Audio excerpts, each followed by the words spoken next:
This episode of the Bears Talk Underground is brought to you by the Spotify Green Room, formerly known as the Locker Room app. Guys, Spotify Green Room is a live audio-only sports talk platform, free to download and use. Talk to me, other fans, athletes, and insiders in real time. It's perfect for watch parties, debates, post-game breakdowns, and reacting to breaking news. Share your own experiences on the app. Start or join ongoing conversations. Watch games together. React to the biggest news, rumors, and games. And, of course, I host a weekly show every Wednesday night at 7 p.m. on the Spotify Green Room. The Bears Talk Underground presents Club 34-7. Be sure and join me. Come through and talk with me live. All you need to do is download the Spotify Green Room app free in the iOS or Android App Store. Create a profile, link to your Twitter, and join into the group.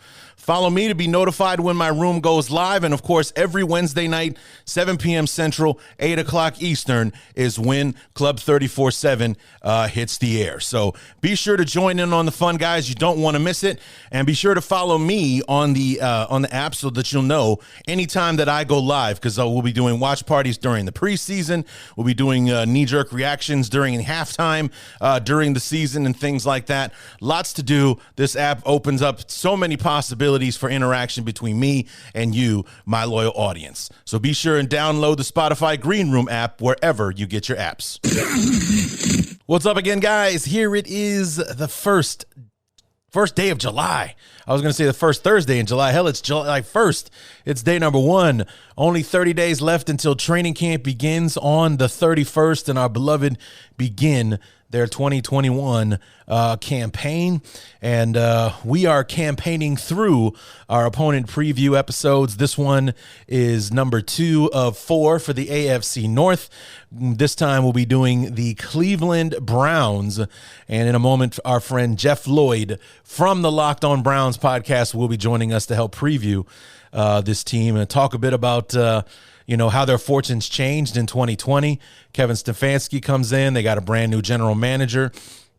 They make some moves, and how the culture has changed in Cleveland. It's suddenly become a destination, or at least, as you'll hear me talk to Jeff about, a much easier pitch to sell these days on coming to Cleveland. It's not a place where you're going to go to try to get playing time where you couldn't get it anywhere else. It's not some place that you're going to go to steal some money for a season while you figure things out or whatever. You can actually go to Cleveland and pursue at least a division title, get yourself in the playoffs, and God knows these days crazier things have happened, maybe even a Super Bowl. So we cover a lot talking about the Browns. You guys have heard me talk about it a lot, about my sentimentality towards teams like the Browns, the Raiders, and, maybe even like the Bills and such, because these were the teams that were prominent when I was growing up, when I was falling in love with the game.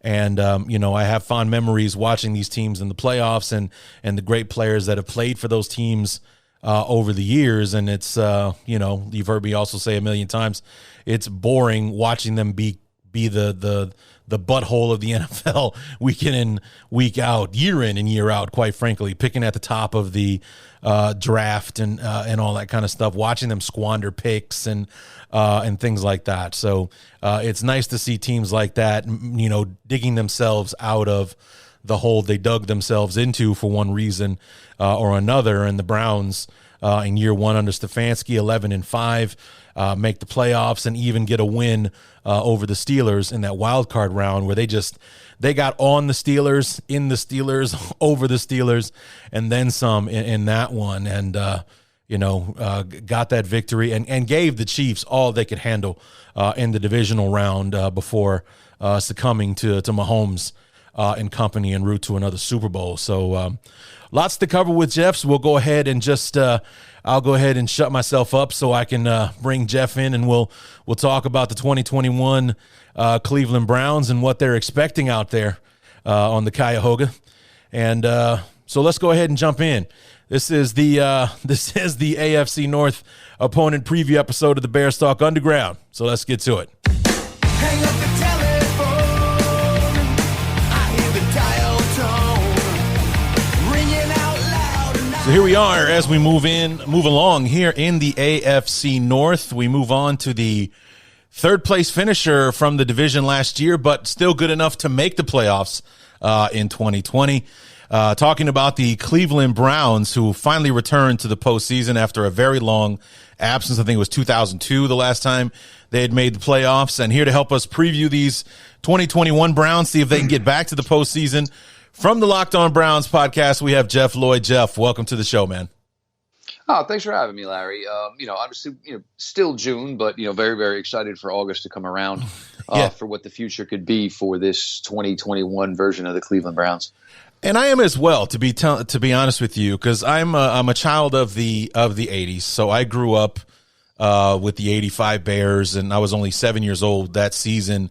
But that also makes me 8 years old for the catch and the fumble in the preceding years for the two very classic AFC championship games between the Broncos and the Browns that unfortunately did not go the Browns' way, even though both games probably should have, especially in a Cleveland Browns fan's eyes and such. And watching them kind of, from the time that they came back in 99 after Modell took the Browns to Baltimore to become the Ravens and everything, watching them struggle as much as they did, to see them finally figure it out over the last few years. And last year with Stefanski in his first year as head coach and the new GM, whose name is escaping me at the moment, they did a hell of a job. They got 11-5. They were third in the division, but it was good enough to get them into the playoffs, and they actually got a win over the much hated Steelers. So it was has to be viewed as a success in some ways, right? Yeah, well, Andrew Berry, obviously the general manager. That's it. Yeah. He and Coach Stefanski just have this, this mesh. They just really, really, really work well. Before Andrew Berry had left Cleveland for the time, for the 1 year he spent with the Philadelphia Eagles, he was pushing for Kevin Stefanski to be, the next head coach during that period. Obviously, it didn't work out. Andrew Berry moved on to Philadelphia for a year. Coach Stefanski remained in Minnesota for a year. The Browns brought Andrew Berry back in. The targets were set to get, Coach Stefanski here through Paul DePodesta. These were all guys that kind of had eyes on each other, eyes towards working with each other. Same type of vision, same type of belief in players you're looking for. Guardrails is the type of players that you're going after, whether it's through the draft or through free agency. And it's three, working minds that, work is one.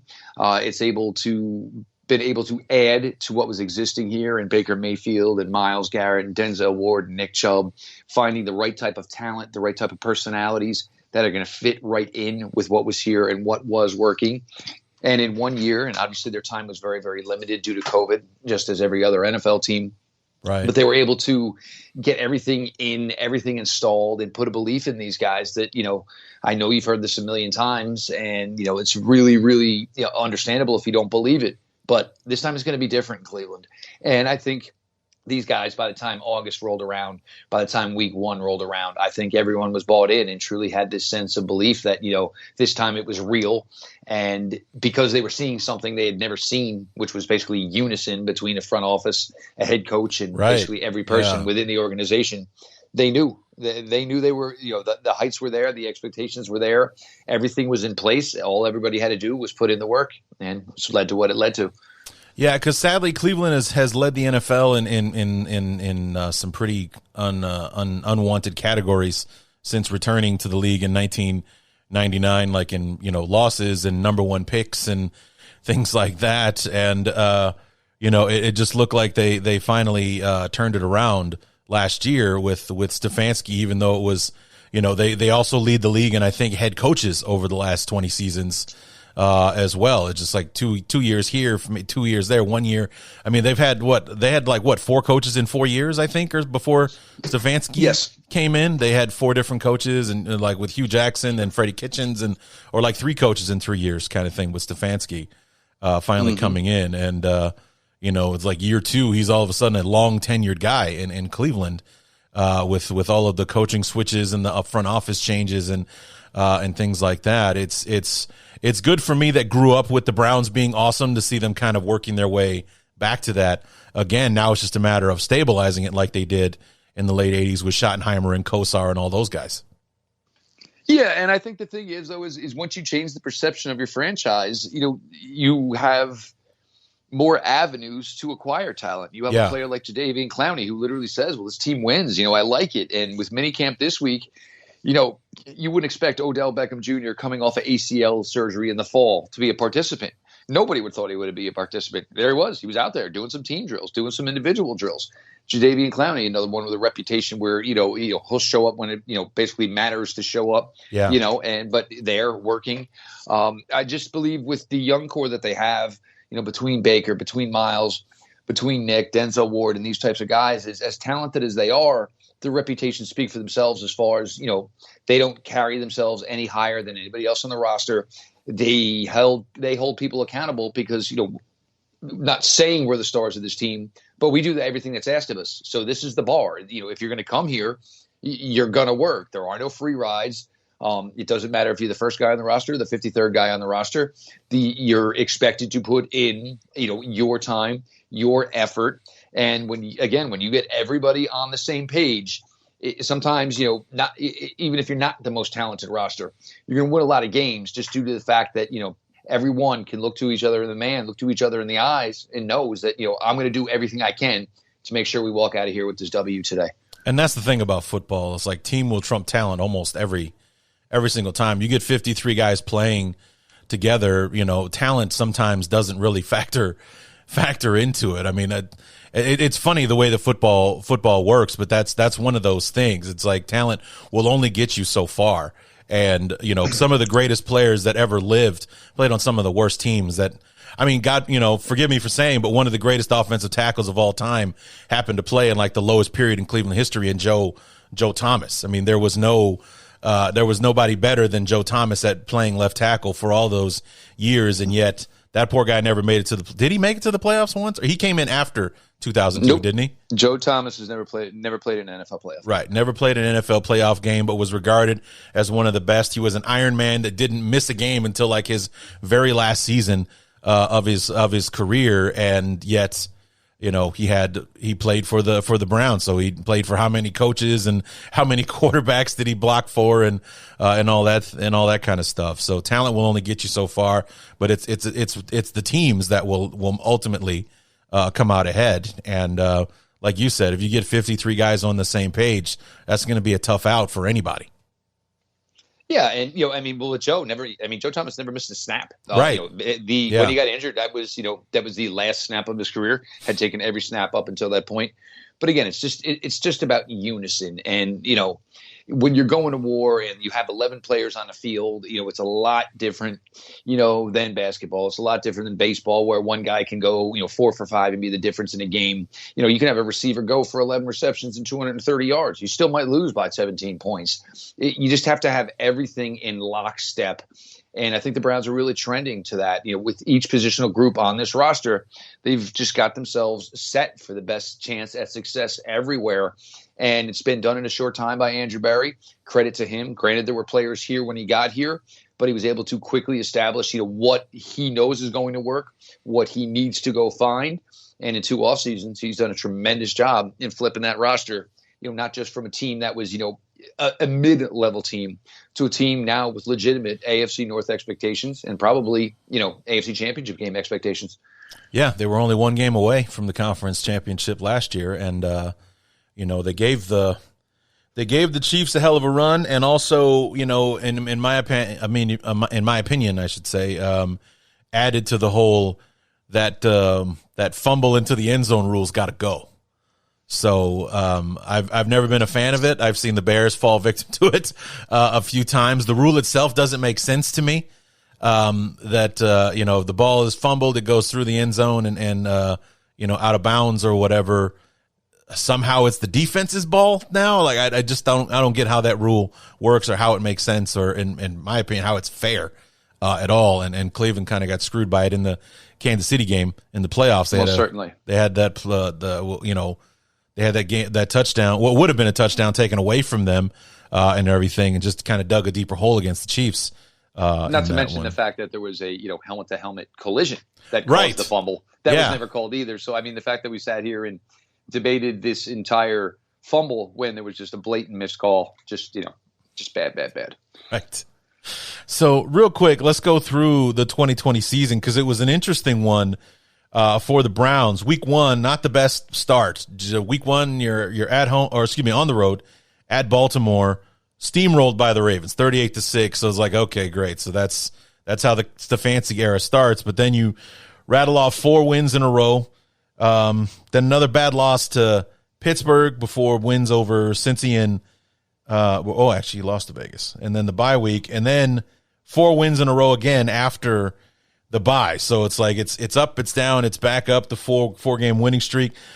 Lose a much better one of the best games that I saw last year was that second game against Baltimore. I think it was it Monday night? Yeah, it was a Monday night game, 47-42, and absolute. I really thought Cleveland was going to end up winning that one because it was just like one of those Madden games where whoever has the ball last is going to win kind of things. And I was just hoping the Browns would get the ball one more time and close that thing out.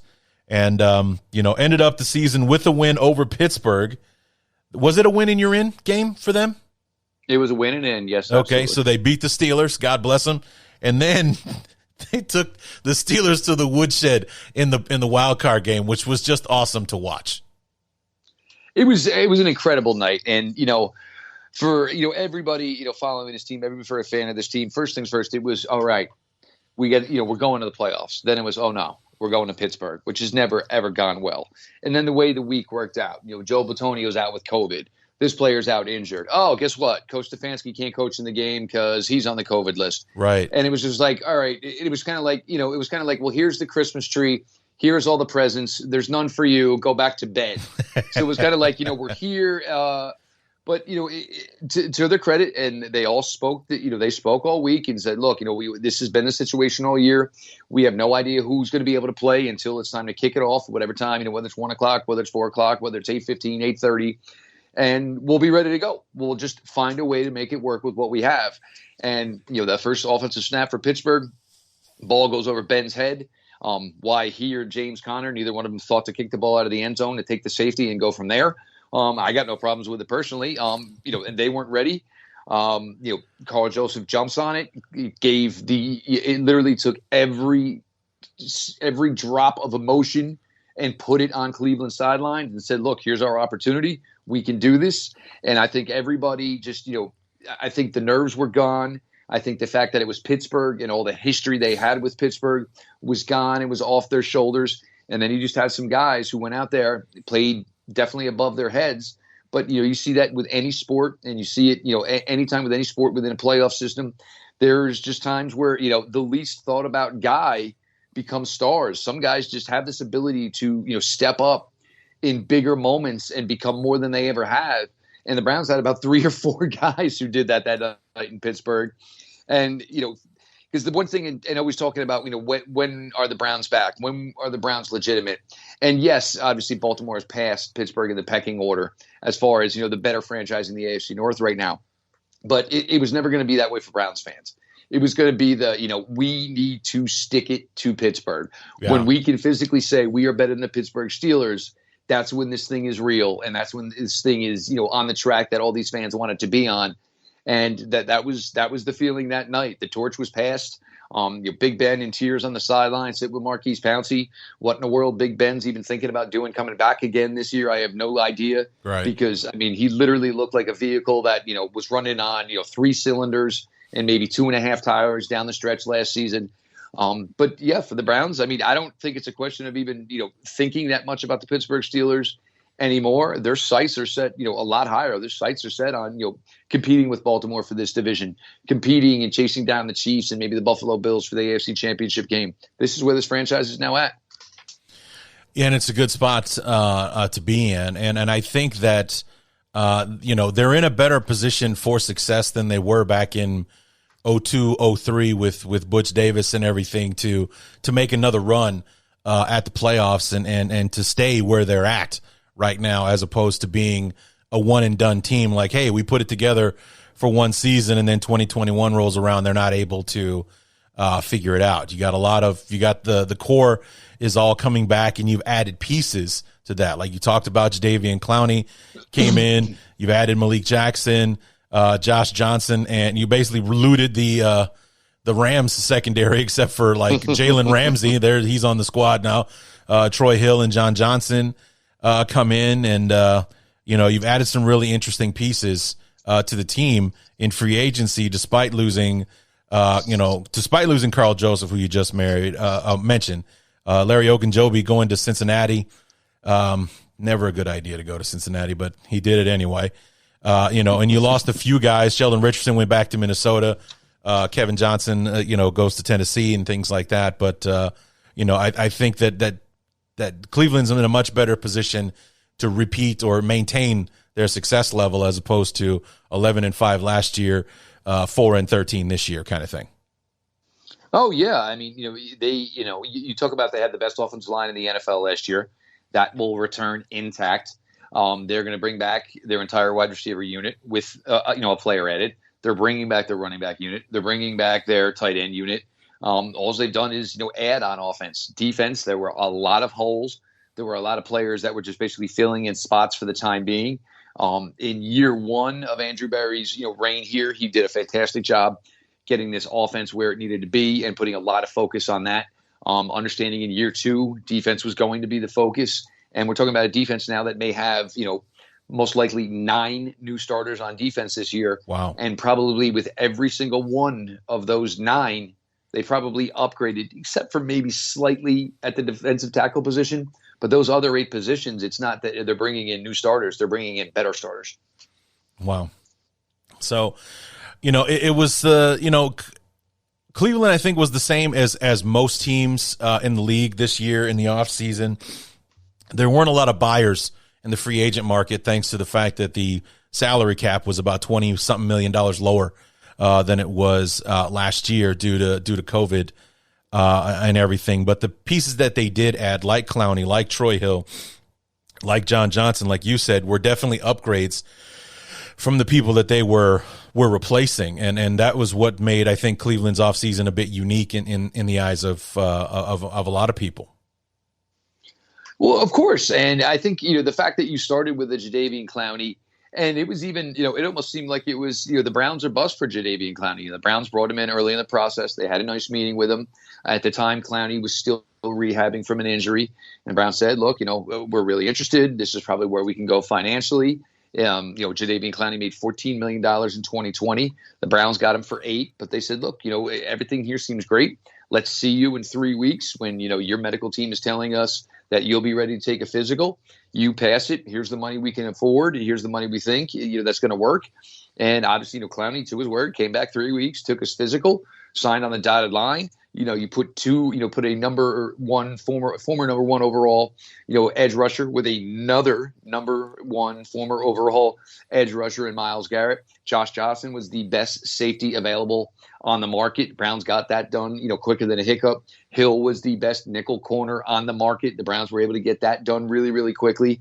And I just believe it's, players, you can't fool players in the NFL. They know what's real. They know what's, BS.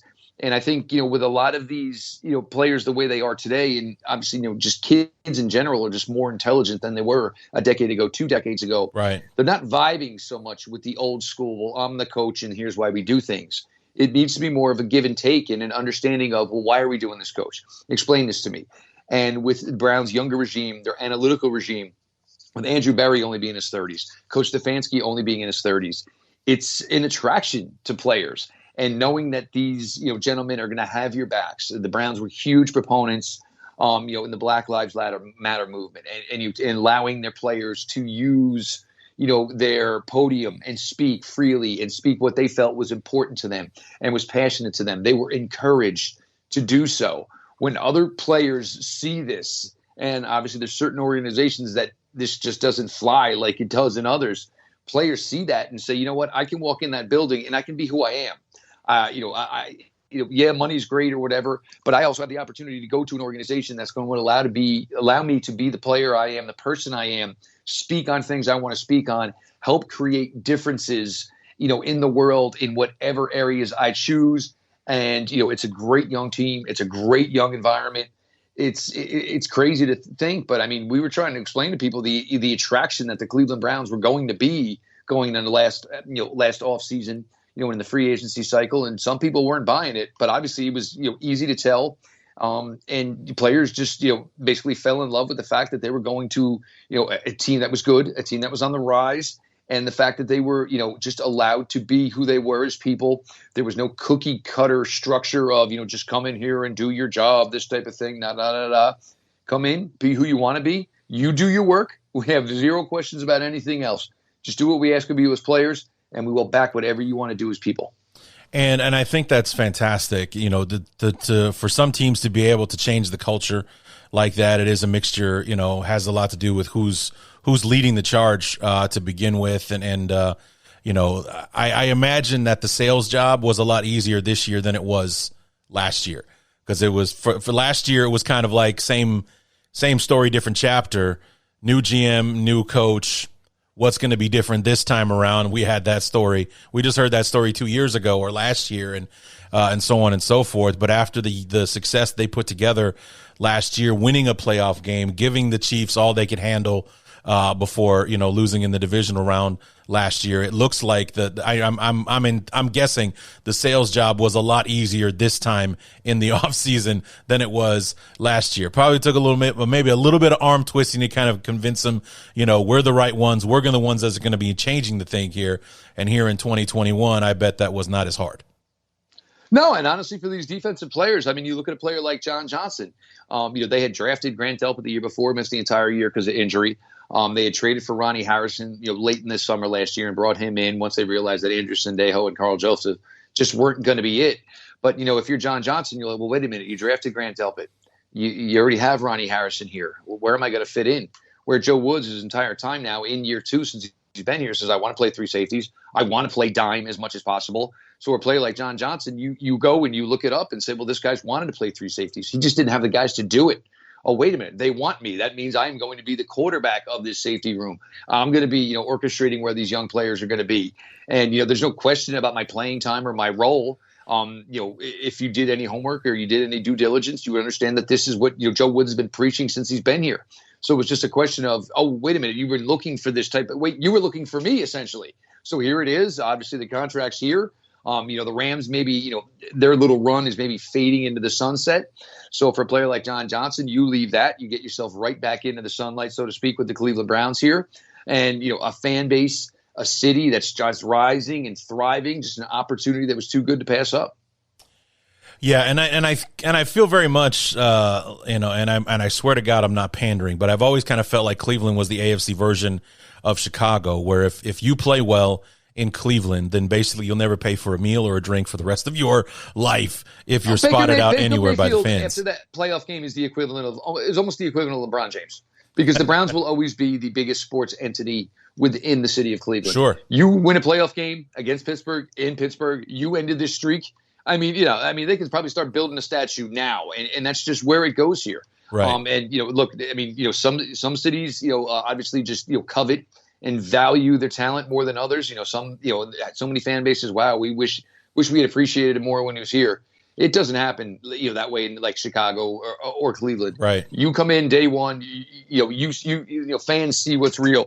They know what's real. And, they just, will hop on board. And that's the way it is for, majority of this roster. If Myles Garrett wasn't a good player, he would get shredded for the fact that there's so many videos of him working out, so many videos of him playing basketball. It'd be, we'll do it on the field, this, that, and the other thing. You do it on the field? You are embraced in cities like this. Yeah, I'm sure maybe he heard a comment or two about the second layer of skin he was wearing at the draft.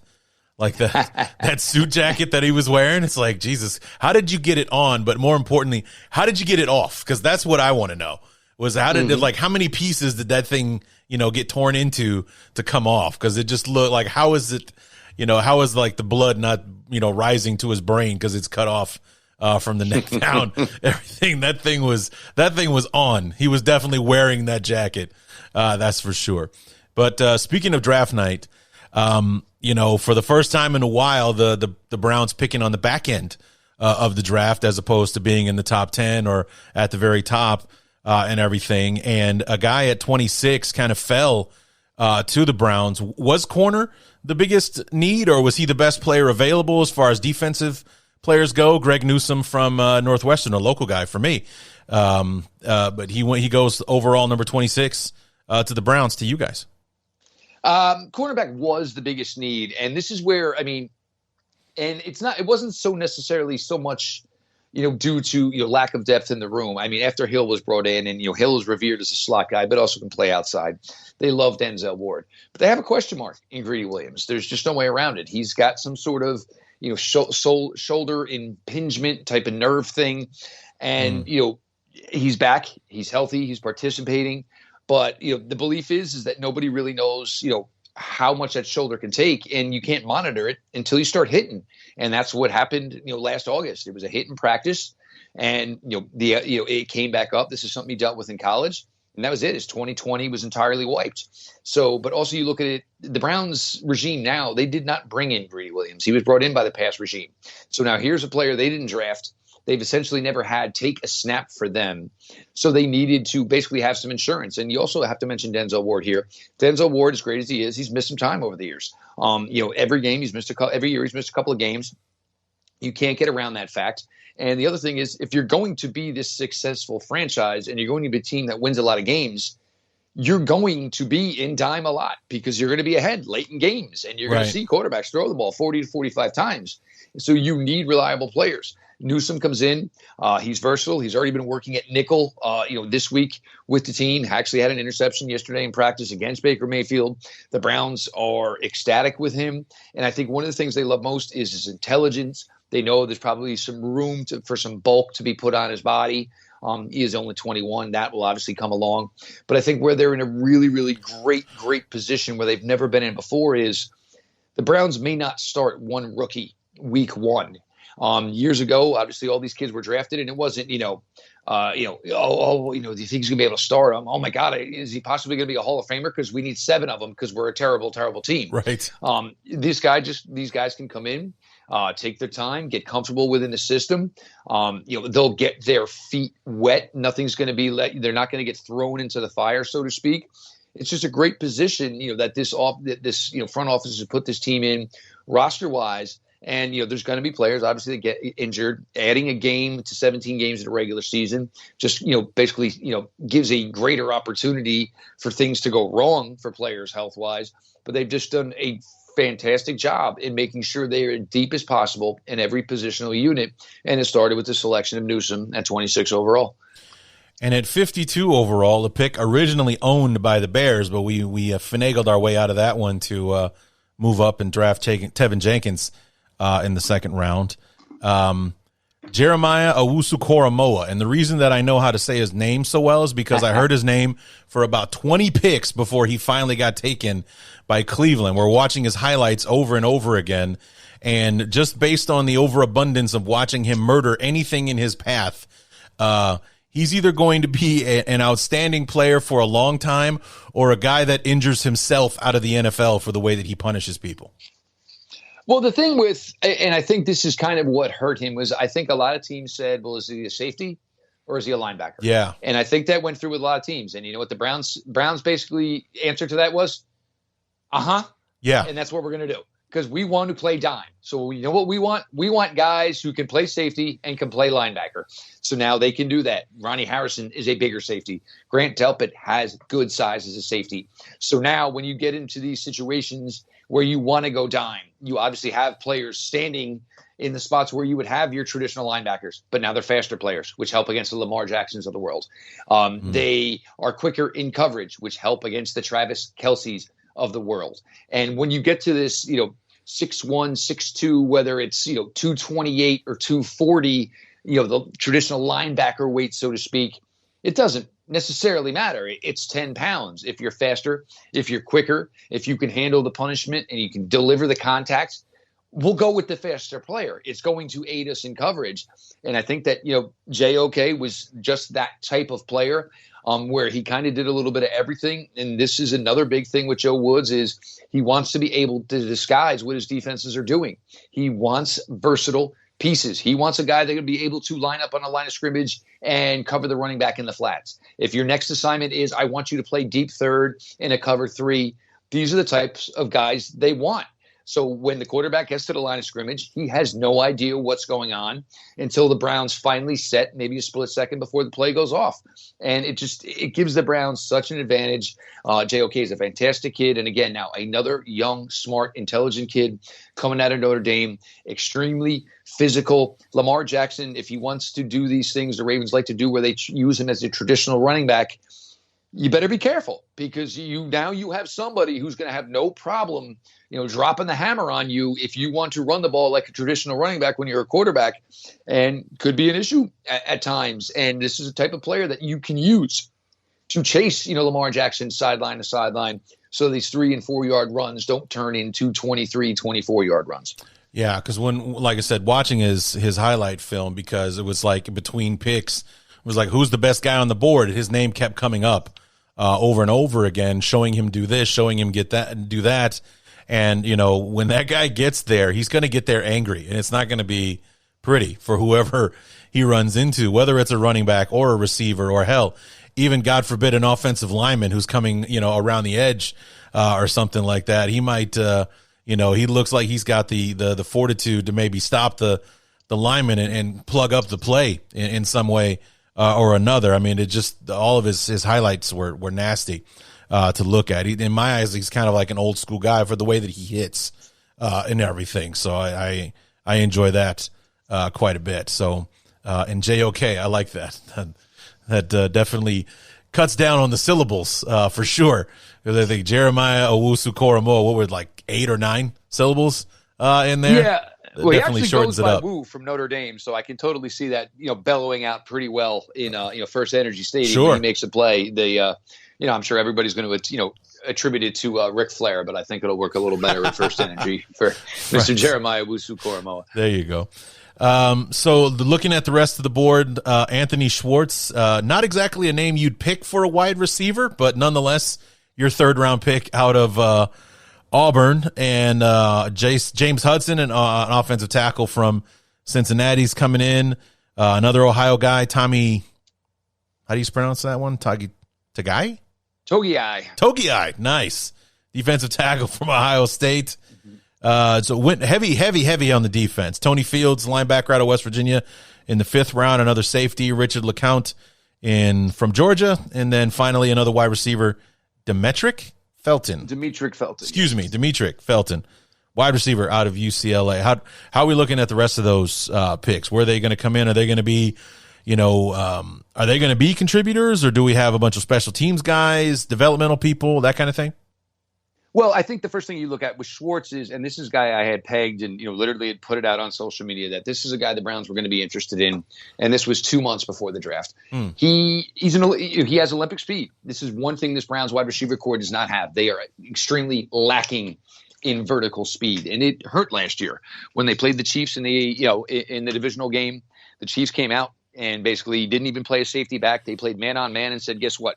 Your guys aren't faster than ours. So we're just going to take that away. It's not even going to be an option. You're not going to get vertical on this, which makes Baker's success last year even all the more impressive, just due to the fact that he was basically playing, 20 to 25 yards because his players just couldn't get behind other team secondaries. You bring in Schwartz, and he's a threat even if he's the 5th option, just due to the fact that he runs 4.2. There are not a lot of guys in the NFL who have 4.2 speed, and Anthony Schwartz brings that. Did a lot of the jet sweeps down at Auburn as well, stuff that the Browns like to do to keep the defense on their toes. So a player like that running it at a 4.2 as opposed to, Jarvis Landry and his, 4.5 and change speed adds another element.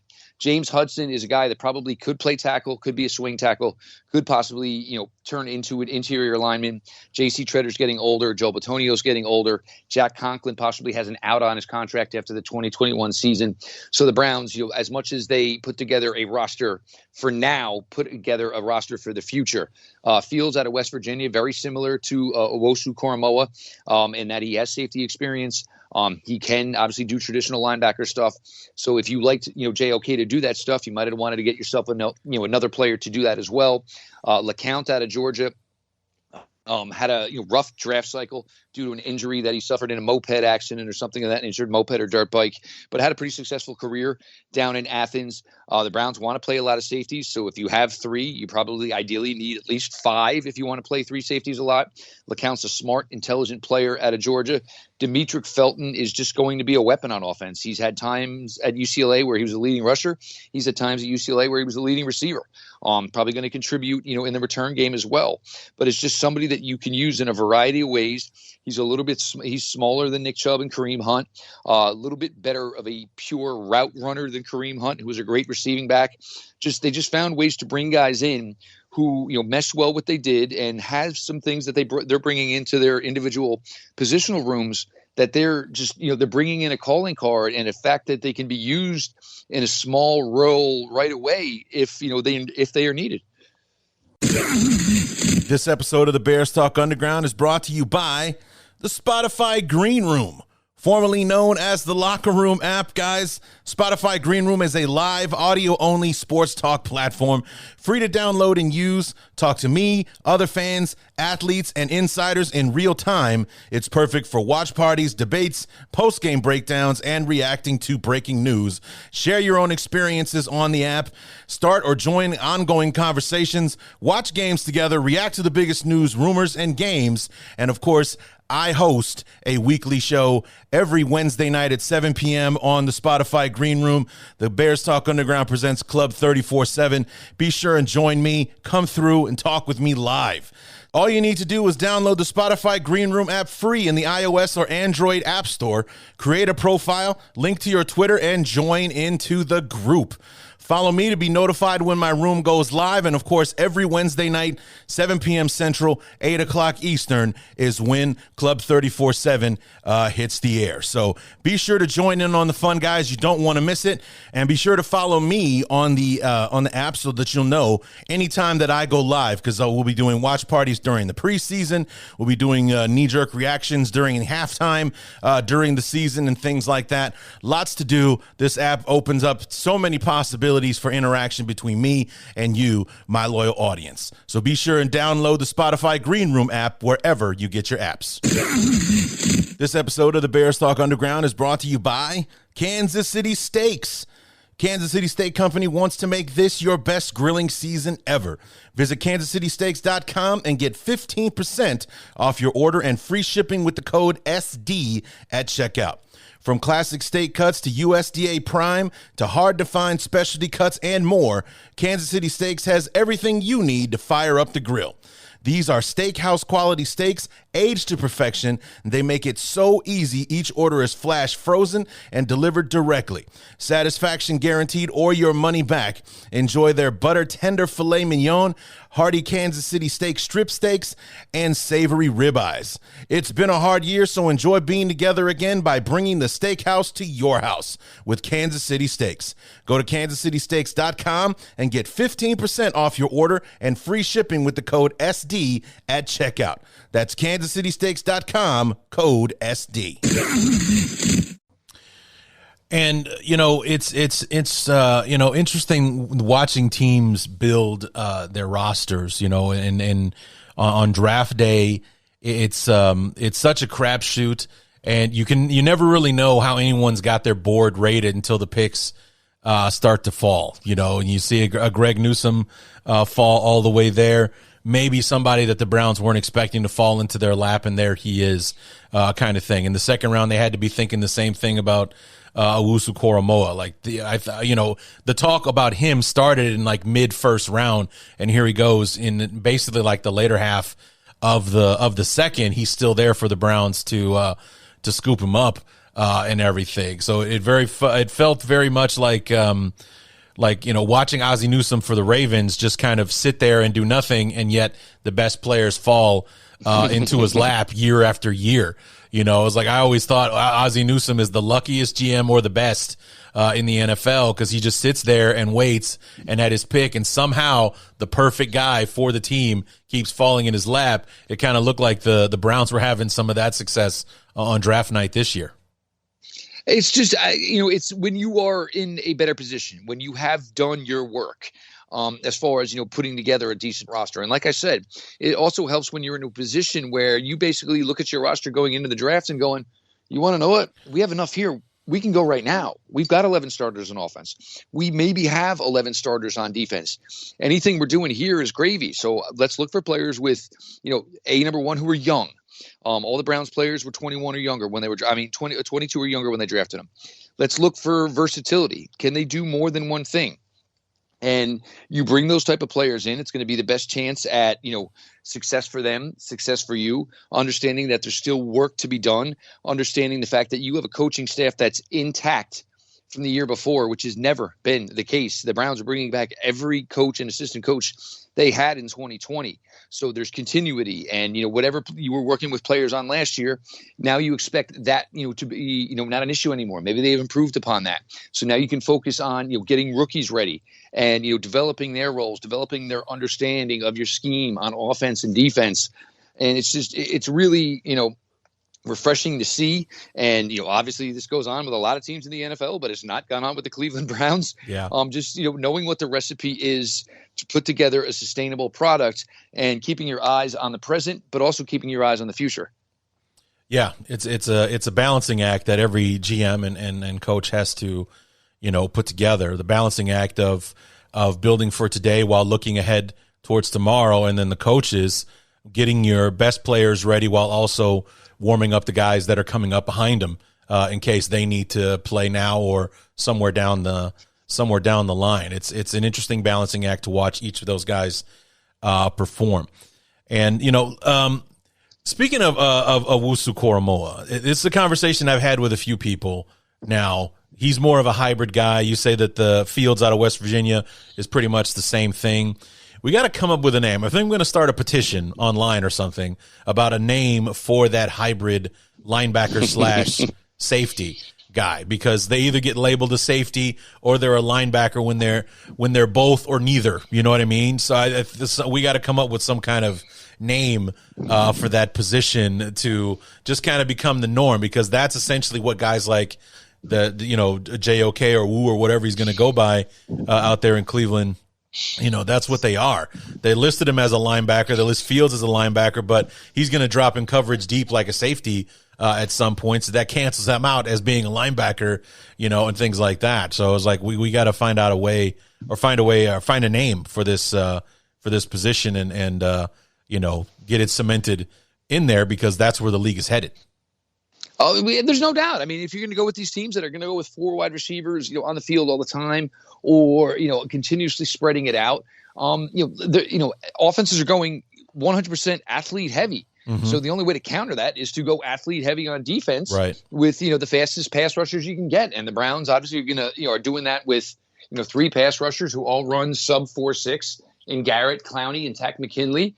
You're just trying to get yourself as athletic and fast as you possibly can, with players who have the mind and the dedication to improve and make sure that they're going to do all the work that you ask them in the playbook and their assignments, so they're able to go out there and give you the best product they can week in, week out. It's the way the league is trending. It's the way every sport is trending. It's athletes versus athletes.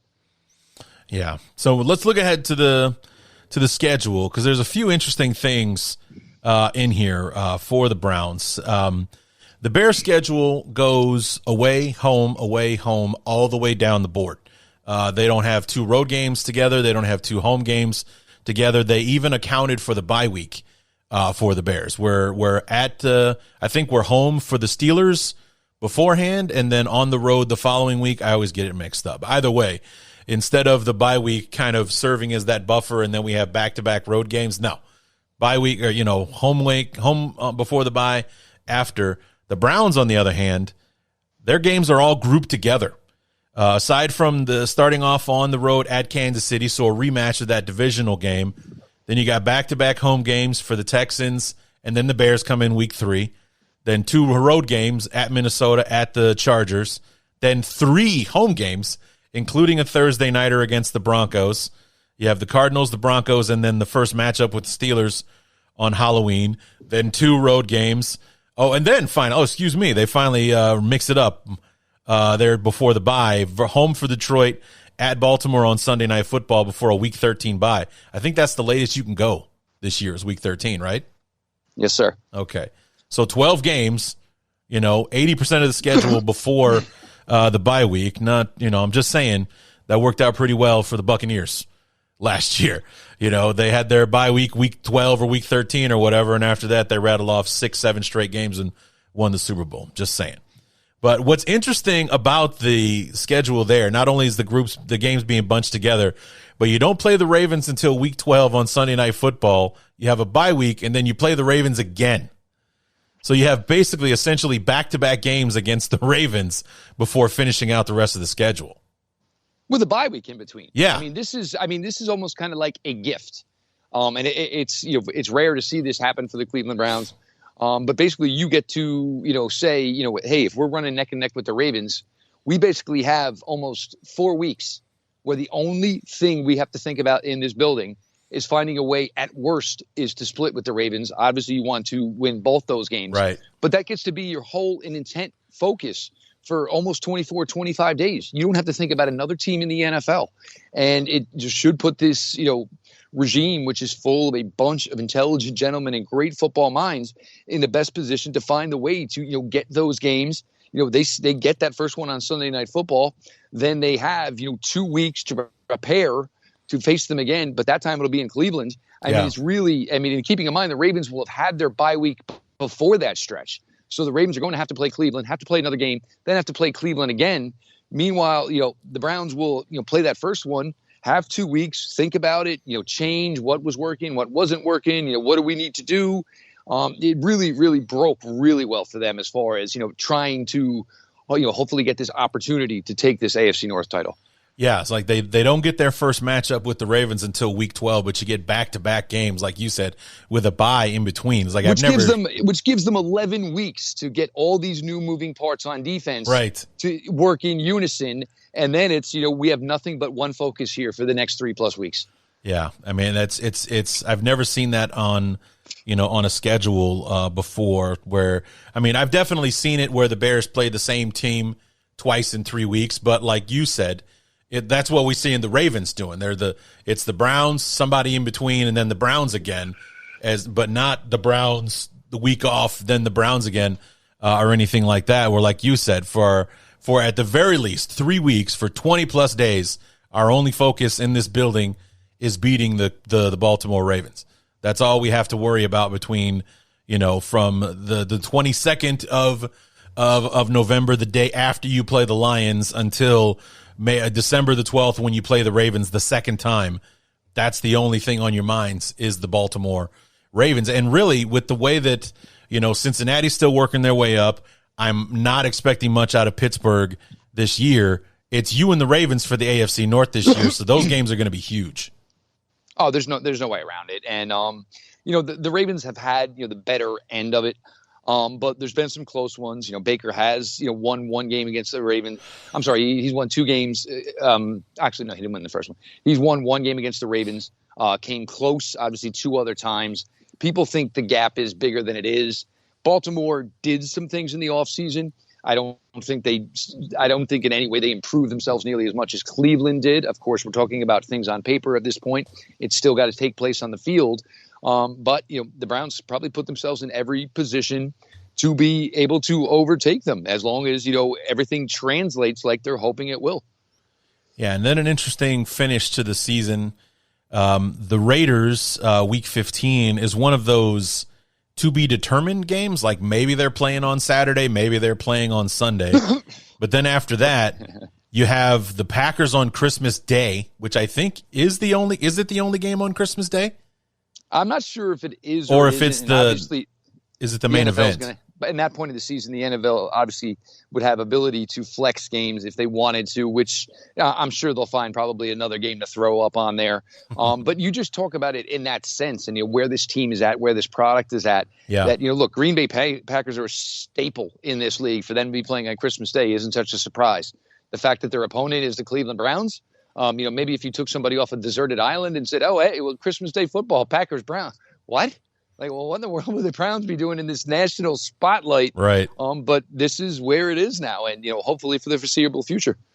Yeah, and that's a Saturday game is Christmas Day, and then you have you're at the Steelers for what I'm sure is the Monday night finale, and then at home against the Bengals to wrap up the schedule. So when the schedule came out, you're taking a look at this thing. You're critical and biased at the same time.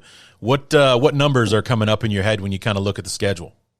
I mean, I think I see 13 wins. You look at those Pittsburgh and Cincinnati games late in the season, both those teams could be, dead and left on the side of the road, so to speak, by then. Right. The Raiders, no, but like you're saying with the Raiders, it could be a Saturday game, it could be a Sunday. Yeah. That's probably completely relevant on where the Raiders are. And I mean, if anybody has any idea what in the world Mike Mayock and John Gruden are doing out there, please let me know. Because I mean, after the 3+ years, I have no idea what in the world they're doing out there. The NFC North, I mean, you have the Bears rebuilding, obviously with a new quarterback. Detroit, again, Detroit, are they finally, maybe doing something to get down some sort of path? The Packers are tough.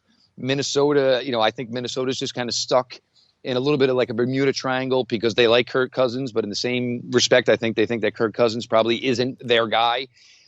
So, you've got that division, in the NFC North this year. You're obviously going to play the AFC West. The Chargers are going to be a better team. Herbert looks like he is an absolute, going to be a gem. Mm-hmm. The Chiefs, certainly a solid player. Denver, maybe plucky, but in the same respect, you don't know what's going on there. Do they have eyes on Aaron Rodgers? Is there a possibility Aaron Rodgers could be moving on? I can't believe we're still having these conversations for 3 months with no resolution to it. But, and of course, then you get a team like New England on a schedule this year. You really have no idea what to make of that team right now as to where they're headed. I mean, their selection of Mac Jones certainly is a head scratcher. I just don't believe there's, NFL arm talent there with a player like that. But then again, Bill Belichick can, he's the guy that can beat you this week with his guys, come back next week and beat you with your guys.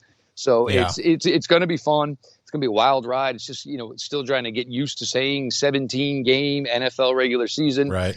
But I think for Browns fans, I think they're ecstatic about it. They get, fans get an extra home game. They get the opportunity to see this team. The stadium would be full come September.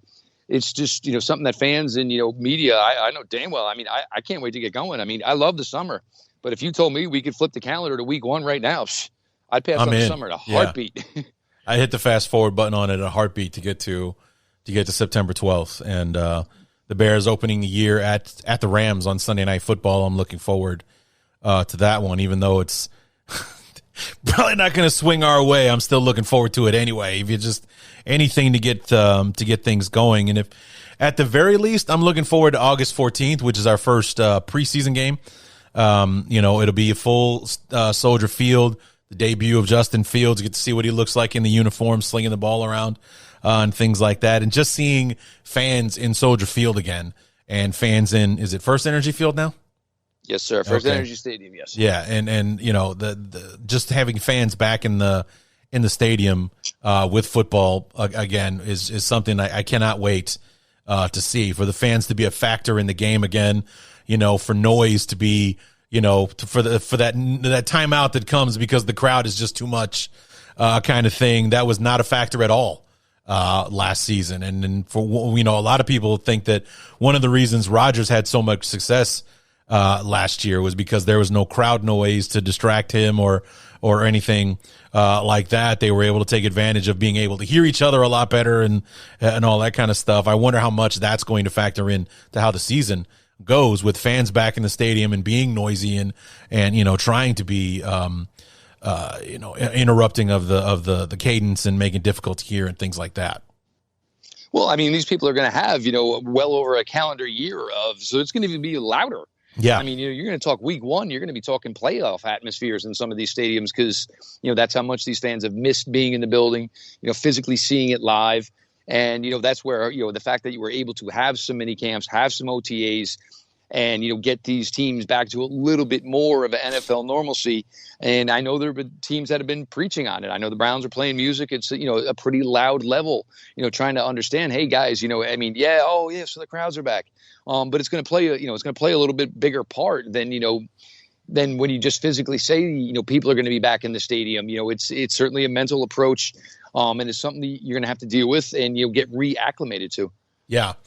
Yeah. Like that's the other thing is like, how is it going to affect the players and like the adrenaline rush of scoring a touchdown in your home stadium and being able to jump into the dog pound and celebrate with the fans and things like that, as opposed to like, you spike the ball, you chest bump somebody, you run back to the sidelines, celebration is over kind of thing, because there aren't 70,000 people in the stadium, applauding you and your efforts and things like that, when it's just, the coaching staff, the rest of the players, and like the referees is all it's where in it the sounds stadium. like a freshman football game. Yeah, I mean, it was Good job, Billy. Yeah, going back and looking at some of those highlights and seeing, the quarterback throw a deep ball and it's nothing but empty seats as we watch the ball travel from point A to point B. It's like, so depressing. Pregame warm-ups? Yeah.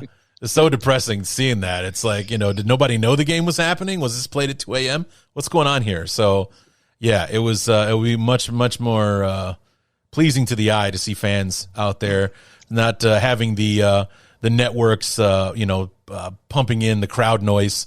It's like there's nobody cheering that first down right now. Come on. They're pumping in the fake noise here. And I give all the credit in the world to the audio engineers who made it sound that way, but we know that's not what was going on there. So, I look forward to the real thing being back and watching it happen this fall. So, but I think we all do. Yeah. Yeah.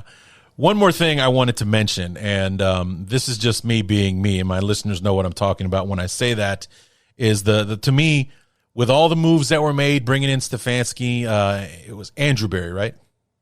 Yes, sir. Andrew. I don't want to get his name wrong again. Andrew Berry comes in.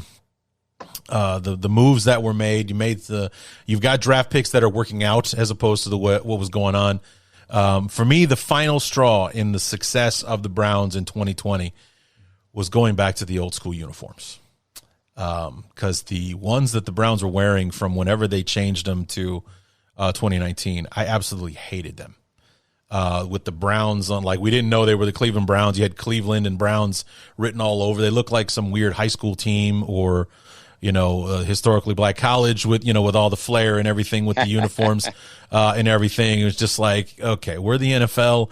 Let's go back to what it was before, the blocky varsity letters, the brown and the white, and, just simplify it, go back to it.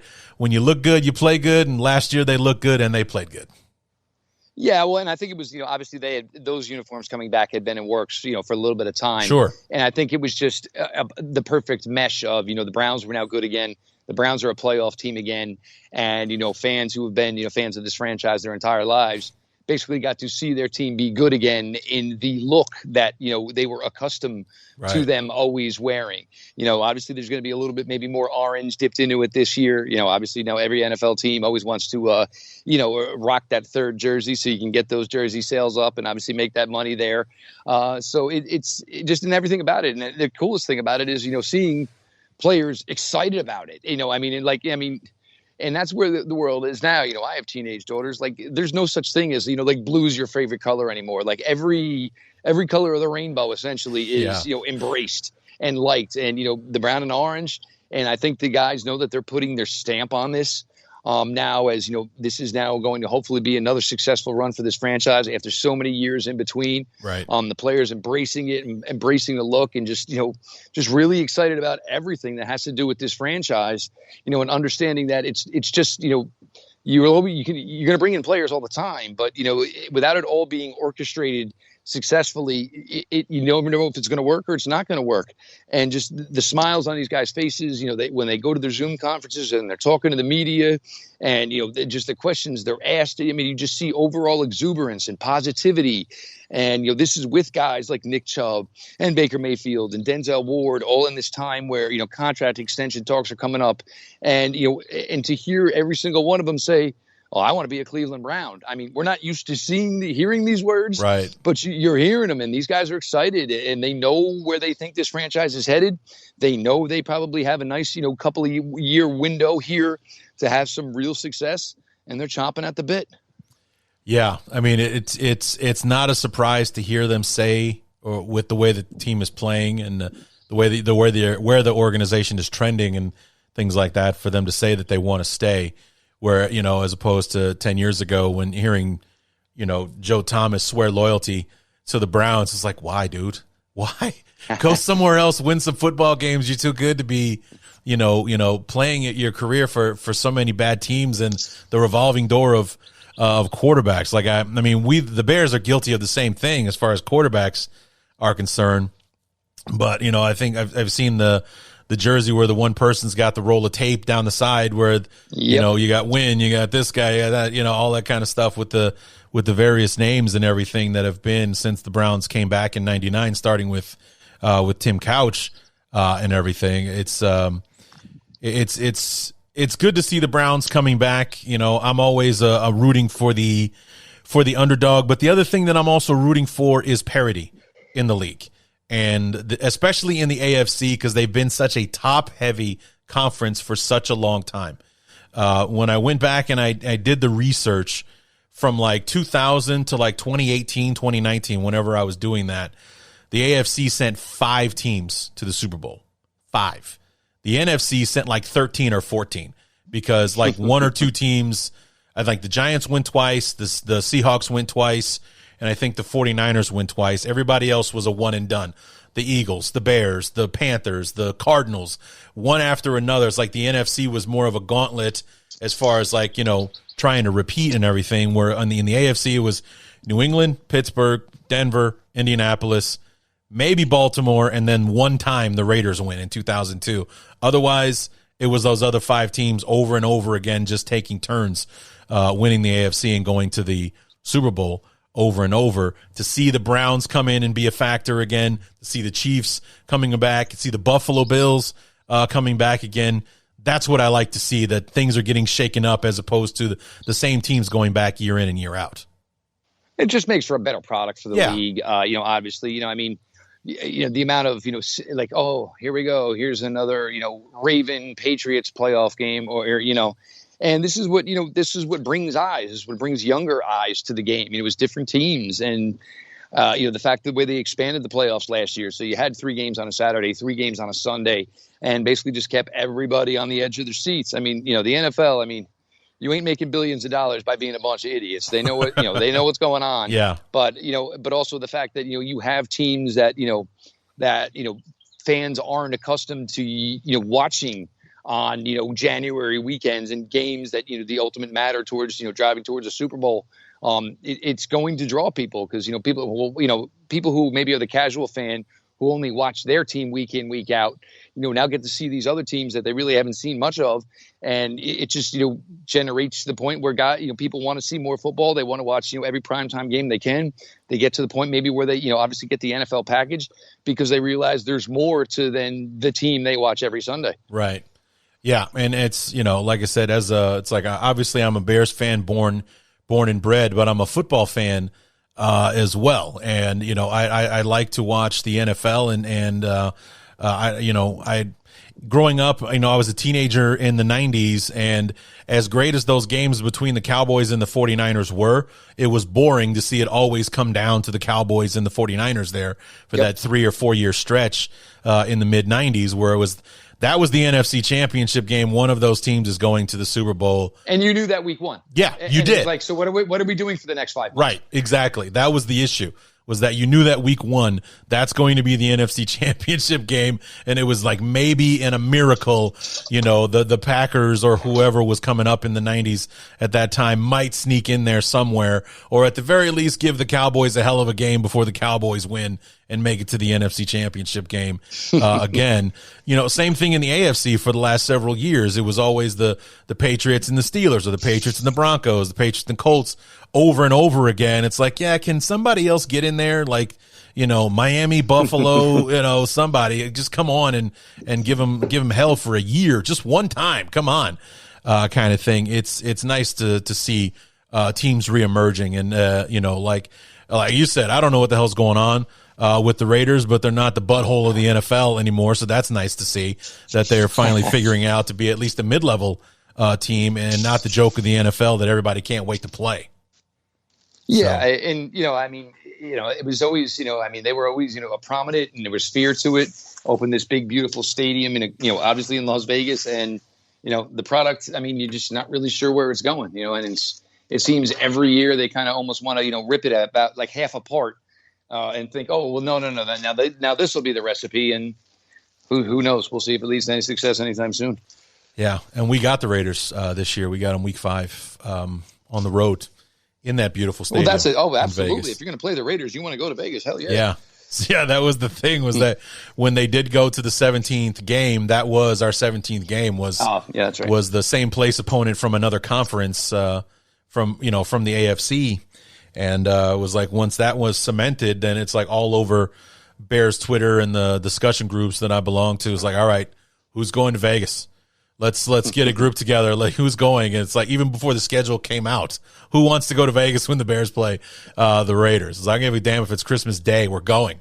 So it's one of those things. So, but I mean, Jeff, I root for the Browns. Like I said, I'm an underdog kind of guy, but also I like to see, like, I grew up with the Browns being one of the better franchises in the AFC, going to the championship games and winning the division and things like that. I grew up watching NFL films with Marty Schottenheimer with There's a Gleam, men. There's a Gleam.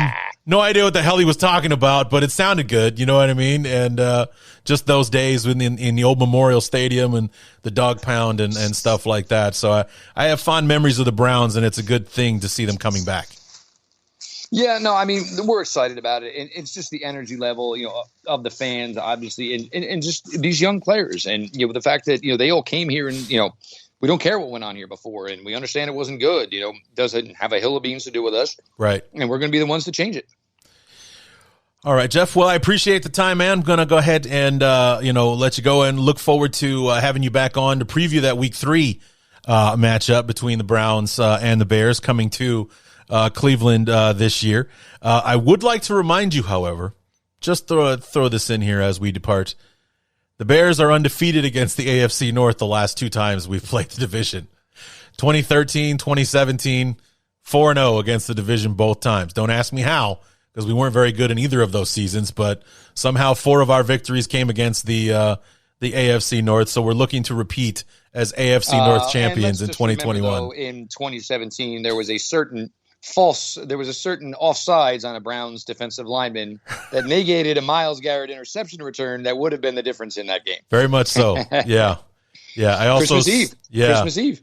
Yeah, I remember that game very much, and also, like, that was interesting. Such a weird game to watch, because with the Bears and their inability to get out of their own way at times, them being their own worst enemy.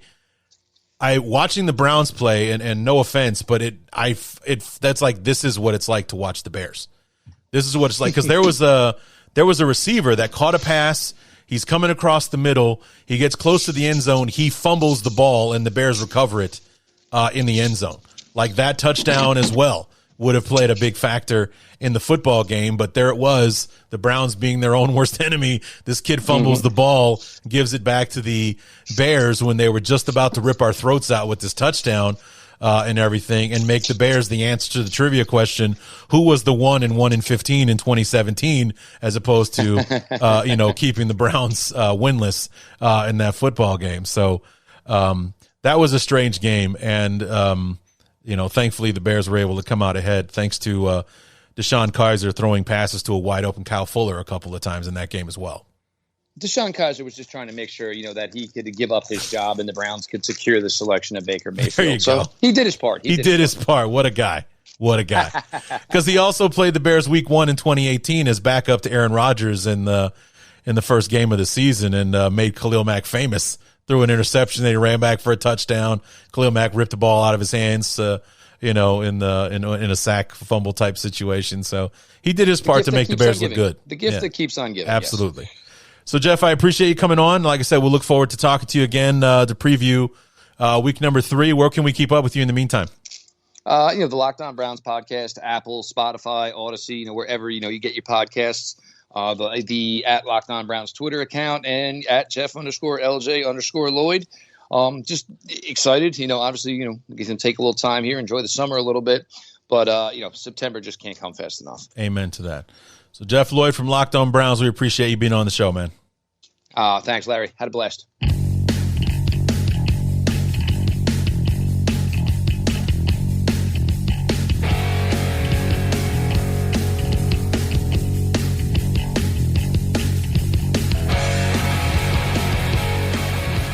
As always, want to thank Jeff Lloyd from Locked On Browns for for coming on the show and helping us preview the 2021 Cleveland Browns. Looking forward to, seeing if they can maintain that success. When they came back in 1999, they found themselves in the playoffs in year number 4, I believe, 2002 with Butch Davis, where they ironically played the Steelers in the wild card round and lost that game. And that was as close as they came to postseason success until almost 20 years later, when they finally make the postseason again. They got close in like 2007, lost the game too many. I think they, if had they finished like 11-5, they'd have made the playoffs, or they were 9-7, 10-6, or something like that.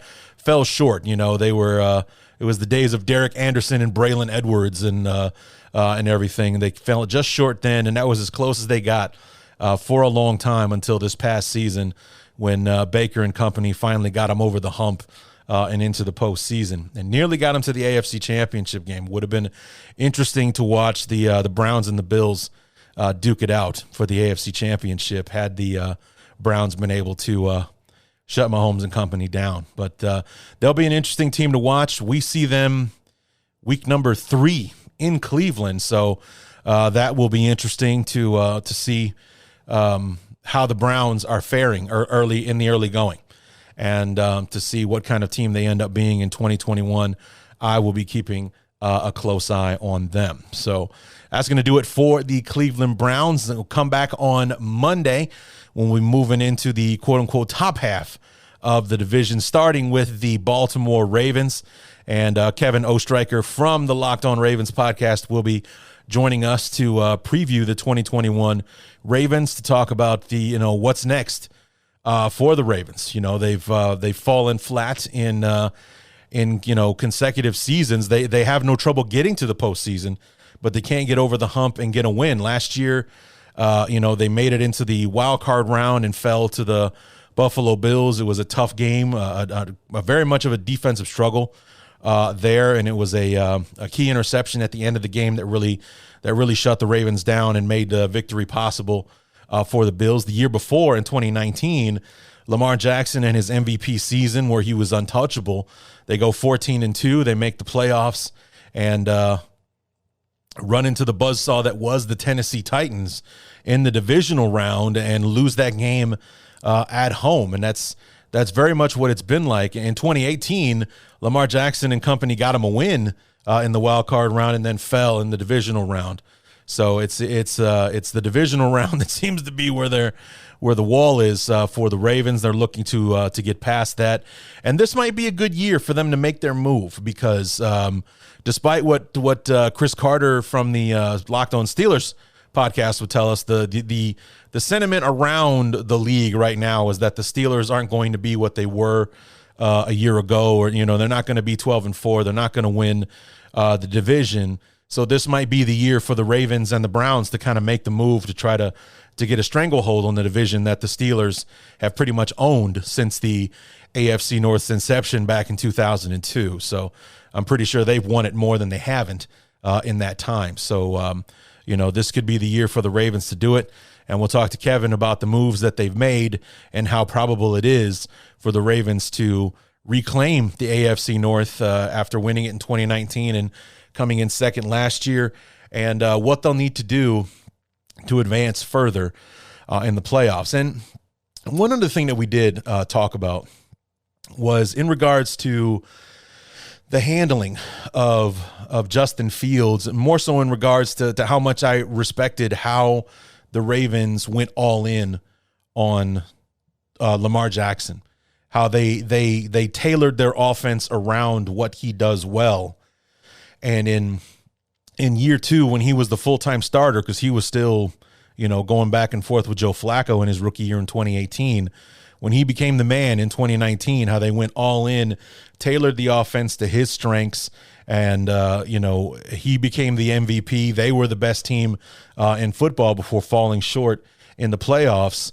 That, I think the Bears finally have the quarterback that can run Nagy's system the way he wants it to be run, but it also shows how smart it was and what a good investment it was for the Ravens. They can be an example that if you tailor the offense to what your guy does well, he can thrive, and therefore so can your team. So, I really liked what the Ravens did and respected what they did, that they enhanced his strengths while, covering up any shortcomings he may or may not have in his game, talking about Jackson. So hopefully the Bears take a page out of that book. And if there is a flaw in Justin Fields' game, or if they discover one at the pro level, that they would do whatever they could to tailor the offense to what he does well, and therefore avoid putting him in situations where he might struggle. That's not a luxury that they gave Mitch Trubisky, for all of his faults with his accuracy and things like that. It didn't stop Nagy from constantly putting him in a position to be a pocket passer and have to look further down the field.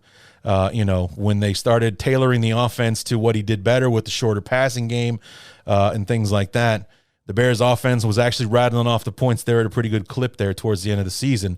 Who knows what we would have done had, they started doing that in 2019. Maybe we could have been a well-oiled machine by the time 2020 rolled around offensively. We'll never know. But hopefully, again, if Justin Fields, does find a flaw in his game, hopefully the Bears will do what they can to accentuate what he is good at, to avoid putting him at risk and making a mistake and exposing himself. So anyway, that is going to do it for this episode of the Bears Talk Underground. Like I said, I'll come back on Monday with Kevin Oestreicher from the Locked On Ravens podcast for the next episode, and then we will finish things up with the AFC North next Thursday with Christopher Carter from Locked On Steelers to close the book on the AFC North. So then we move on to our NFC North brethren, and then we'll have Lauren Cox come on in and help us put a bow on the whole thing by previewing the 2021 Chicago Bears. So we're deep into this thing now, but we still got a ways to go. We got 5 shows left maybe before the end of the whole process. And actually, I'm kind of looking into maybe doing a league-wide preview for talking about everybody else that we haven't talked about, but in one show, not several others. So don't worry, guys. You're not going to have to sit through another 17 previews to get through the rest of the league. We're going to, sum it up. Maybe I'll do it in 2 shows, 1 conference apiece. And I'm currently in search of a co-pilot for that show. So I got a lead on one. So we'll see if we can make it happen. But those shows will come after we finish up with the Bears in a couple of weeks. So anyway, that's going to do it, guys. I'm going to head on out. Be sure to come back on Monday for Locked On Ravens and Kevin Oestreicher to help us preview the 2021 Ravens. And until then, my name is Larry D, and this has been the Bears Talk Underground.